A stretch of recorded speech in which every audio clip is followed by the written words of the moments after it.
Adding and subtracting polynomials. The idea for adding and subtracting is going to be the same. If we have two polynomials, let's say we represent one as f of x and the other as g of x, to add these two together, we just want to identify like terms and combine them, and that's really all there is to it. So we have to know what a like term is. Like terms are monomials with the same variables and the same number of each variable. Oh, I don't know why that changed thickness there. It's the same number of each variable. Now, how can we identify the same number of each? Well, that's where the exponent comes into play. So determined by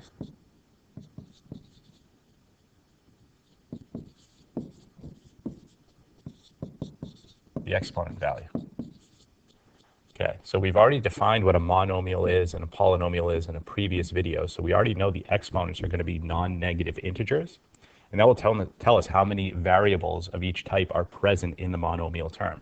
So for instance, if we're looking at two terms, say 3x squared and 4x cubed, these are not like terms. The first term has two x's, the other one has three x's. Despite the fact that they have the same variable, they do not have the same number of each one. If we change that to a 2, well, now these are like terms and we can combine these, and it's just a matter of asking ourselves, how many x squareds do I have in total?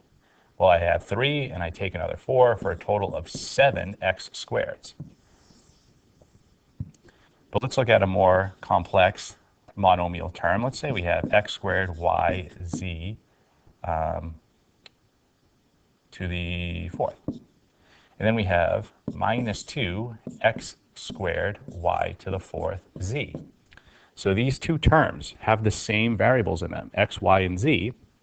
They both have the same number of x's, but the terms do not have the same number of y's or z's. So these are not like terms, and therefore what I have here is the simplest version of these two terms together. I cannot combine them. I could factor out something and get something else, so I have a product of two things, but if we're just trying to combine things through addition subtraction, which is the point of this video, I can't do anything with this. Now, if the location of this 4 was over this z, now these are like terms. So we're looking for monomial terms, same variables, and the same number of each. So 2 x's, 1 y, 4 z's. We can combine this. We have 3, we take away 2 for a total of 1 x squared y z to the fourths. So now that we know how to identify a like term, let's just take a look at an example of an addition and subtraction problem. So let's say we have polynomial 7x to the fourth plus 8x cubed plus 6x squared plus 5x cubed plus 4x to the fourth minus 4x squared. So let's say this first polynomial is our f of x, and the second one is our g of x, and we want to combine these two polynomial functions. Again, let's just identify like terms between the two and combine them. We'll format our final answer in what we call standard form. So the first term in the first polynomial is x to the fourth. So are there any other terms with 4 x's in them? And that would be this term over here. So I have 7, I add 4 to that for a total of 11 x to the fourths. Now let's move on to the next term. We have an x to the third. So a cubic term. Are there any other cubic terms? Yes.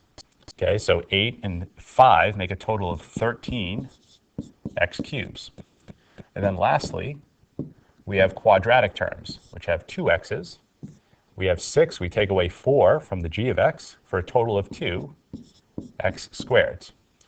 So this is our final answer that would result from combining two polynomials through addition. We have combined like terms, and this is what we call a standard form answer, because our exponents, or the degree of each term, descends starting at 4 down to 2. Okay, so there's an example for addition. Now, if we were to change this to a subtraction problem, we just have to consider one thing. That minus sign is indicating that we are subtracting that entire polynomial g of x. So you may want to rewrite a new line that shows you are subtracting that entire polynomial by distributing the negative.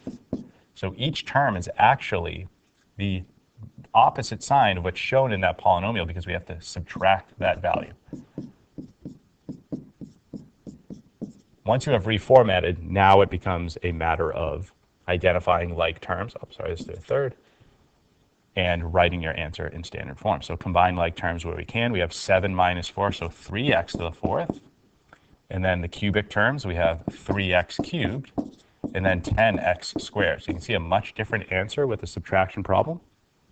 And the other thing we should note is that the order for subtraction also matters. So if they ask you to perform f minus g of x, that is going to potentially give you a different answer than g minus f of x. So we just did f minus g. But what if we did g minus f? So the order for the subtraction problems matters. So let's reformat this. So we have 5x cubed, this is our g of x function. And we're subtracting the f of x function.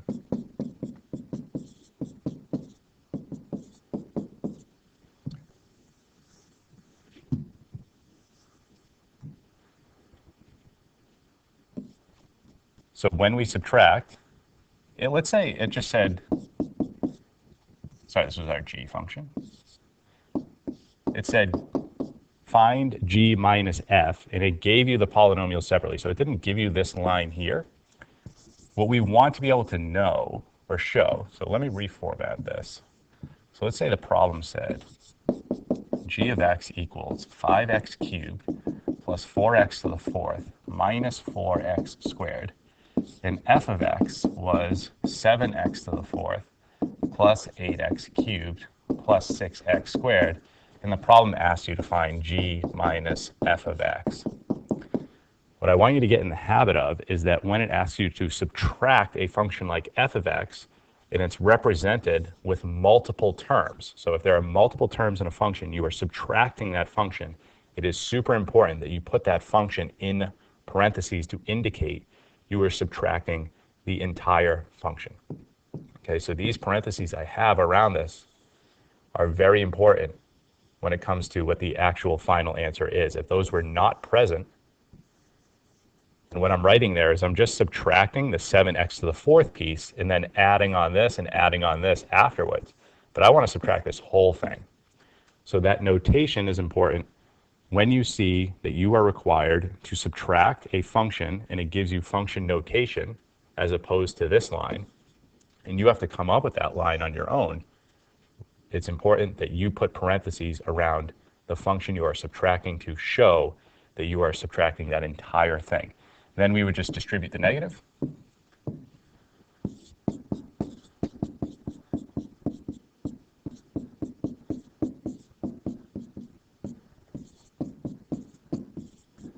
And combine like terms.